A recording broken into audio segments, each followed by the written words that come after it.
उपराष्ट्रपती पदासाठी मतदान सुरू। उपराष्ट्रपती पदासाठी पंतप्रधान नरेंद्र मोदींकडून मतदान। पंतप्रधान नरेंद्र मोदींनी या निवडणुकीसाठी आज सर्वप्रथम मतदान केले। तर देशाचे नवे उपराष्ट्रपती कोण असतील यावर सर्वांचे लक्ष लागले आहे।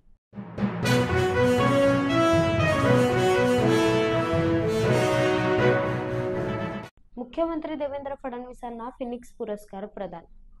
मराठी पत्रकार संघातर्फे सोमवारी मुंबईत मुख्यमंत्री देवेंद्र फडणवीसांना फिनिक्स पुरस्कार देऊन गौरविण्यात आला।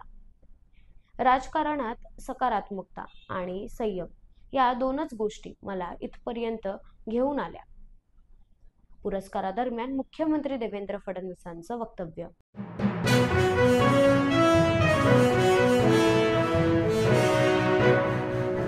यंदाच्या हॉकी आशियाई कप स्पर्धेच्या अंतिम फेरीमध्ये कोरियाचा 4-1 असा दणदणीत पराभव करत भारत चॅम्पियन ठरला आहे।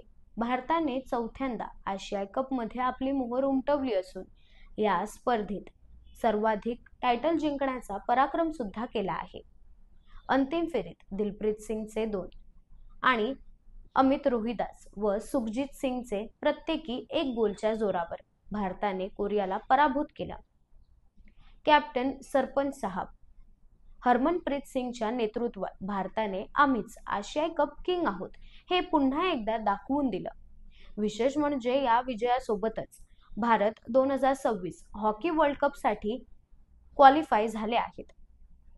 लोकनिर्धार चॅनल कडून भारताच्या सर्व खेळाडूंना हार्दिक अभिनंदन। लोकनिर्धार चॅनल कडून भारताच्या सर्व चॅम्पियन्सचं हार्दिक अभिनंदन।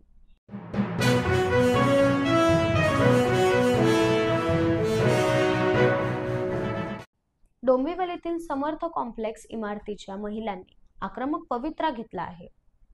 घर वाचवण्यासाठी फलकबाजीसह थेट पेट्रोलच्या बाटल्या हातात घेत रहिवासी महिलांनी आत्मदहनाचा इशारा दिला आहे।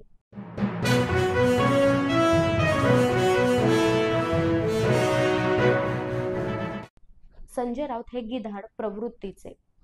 उद्धव ठाकरे यांनीच मुख्यमंत्री देवेंद्र फडणवीसांच्या पाठीत खंजीर खुपसला, मात्र देवाभाऊ पुन्हा उभे राहिले।